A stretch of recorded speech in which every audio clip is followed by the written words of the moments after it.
New details tonight about a man accused of shooting a Richmond police officer. What court records show about his criminal past. And we want them to know that we're thinking about them. How people in Richmond are rallying around the officer and his family. Why some ambulances in Lexington will now be making silent runs to hospitals without lights and sirens on.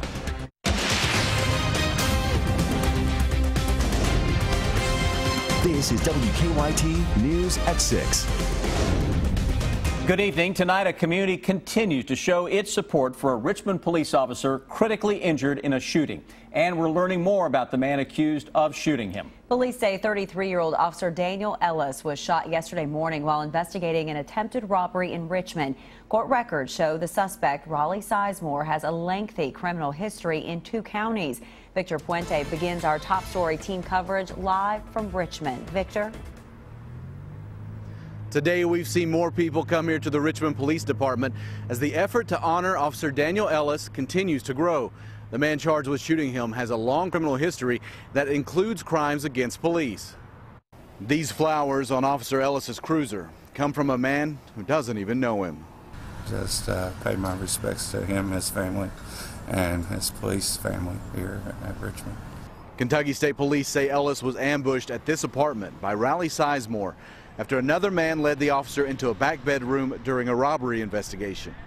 A second officer shot Sizemore. He was released from UK Hospital and has since been taken to the Kentucky State Reformatory in LaGrange.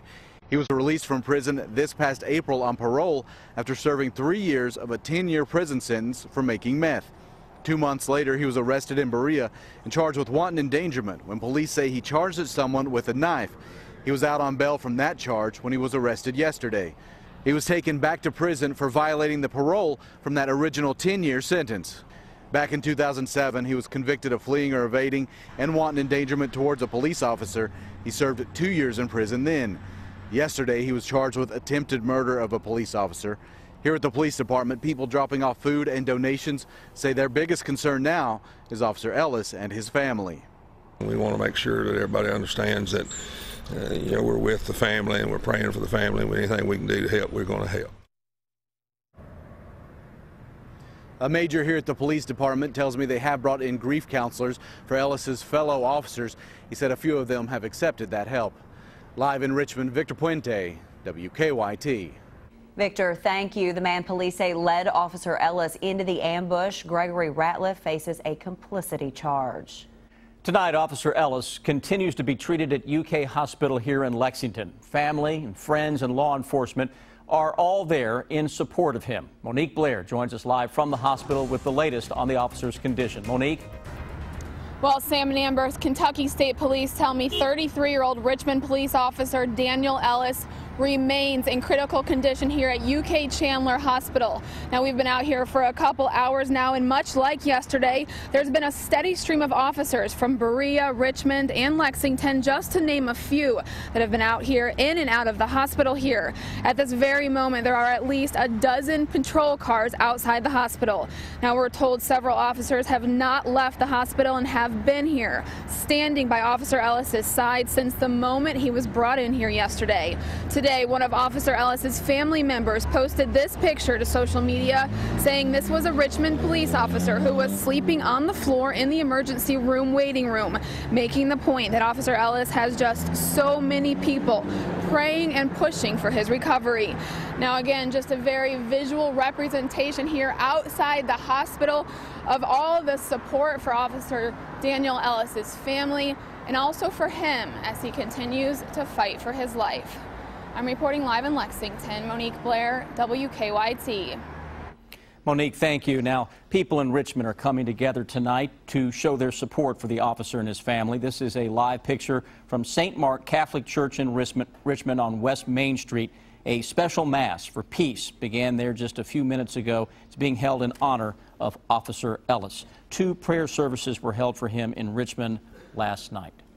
Many people in Richmond are also donating money to help Officer Ellis and his family, and businesses are pitching in by holding fundraisers. Michelle Chamberlain continues our top story team coverage with how one food truck owner plans to help.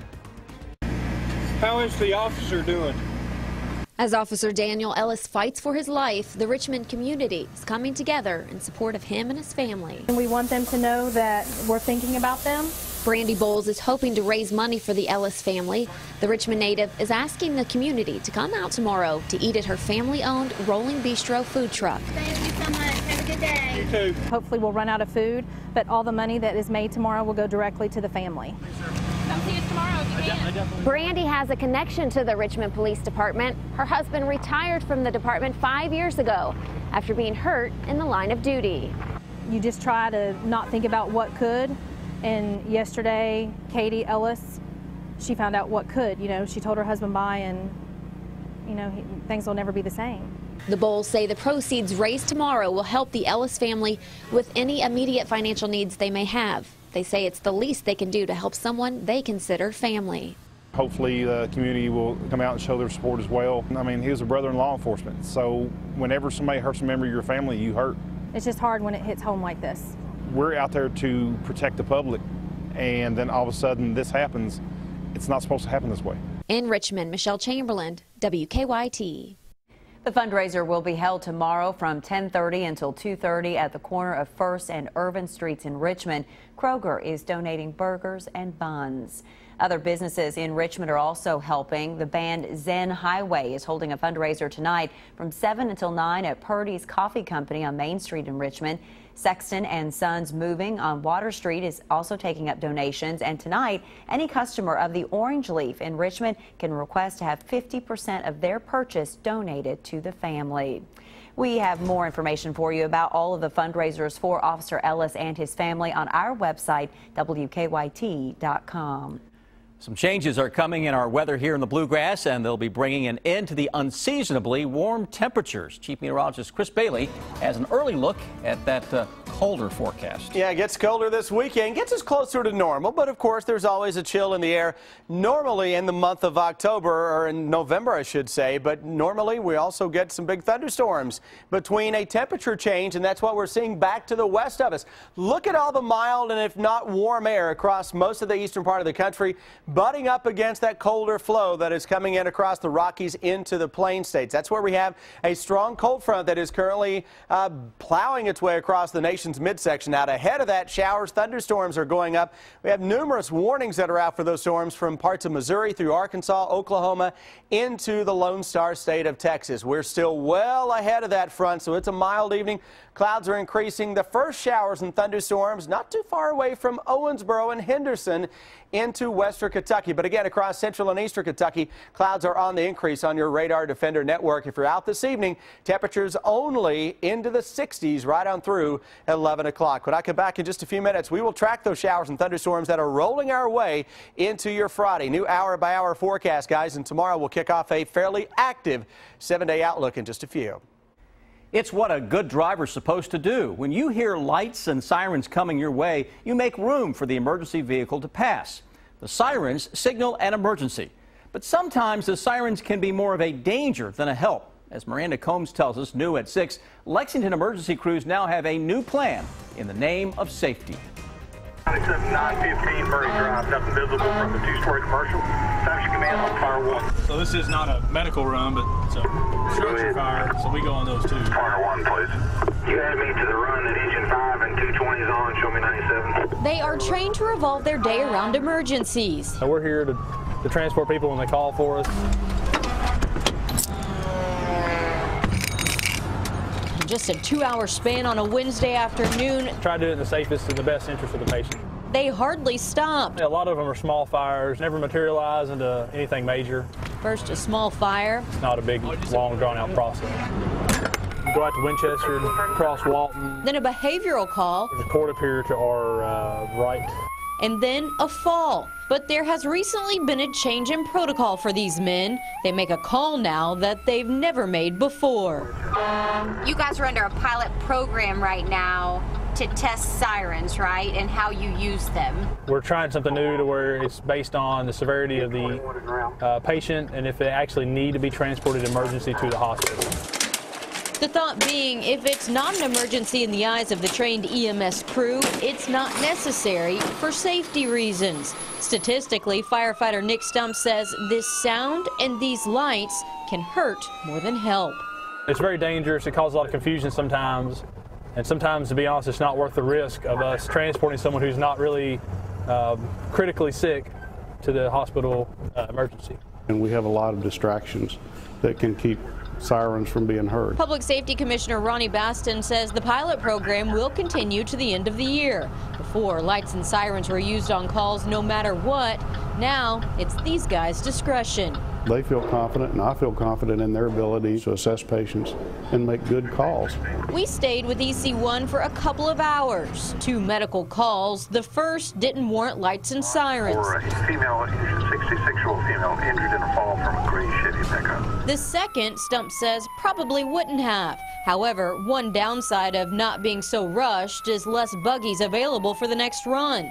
The solution is to go back to the old way and treat everything quickly.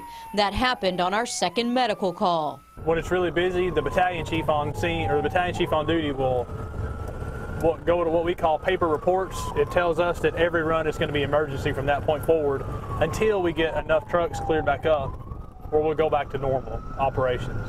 In a job that's anything but normal.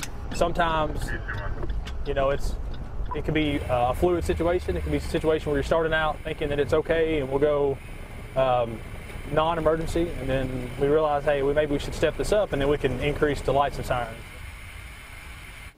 And Baston says Lexington Fire will be keeping tabs on the number of transports that are done without lights and sirens, and they'll review how it worked at the end of the year. This idea came out of a fire location study funded by the City Council months ago.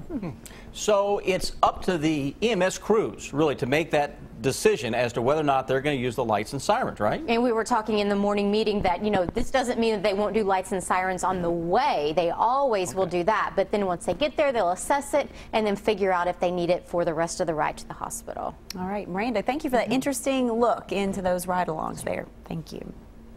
2 more threats have been found in Lincoln County schools. How school leaders are now responding next.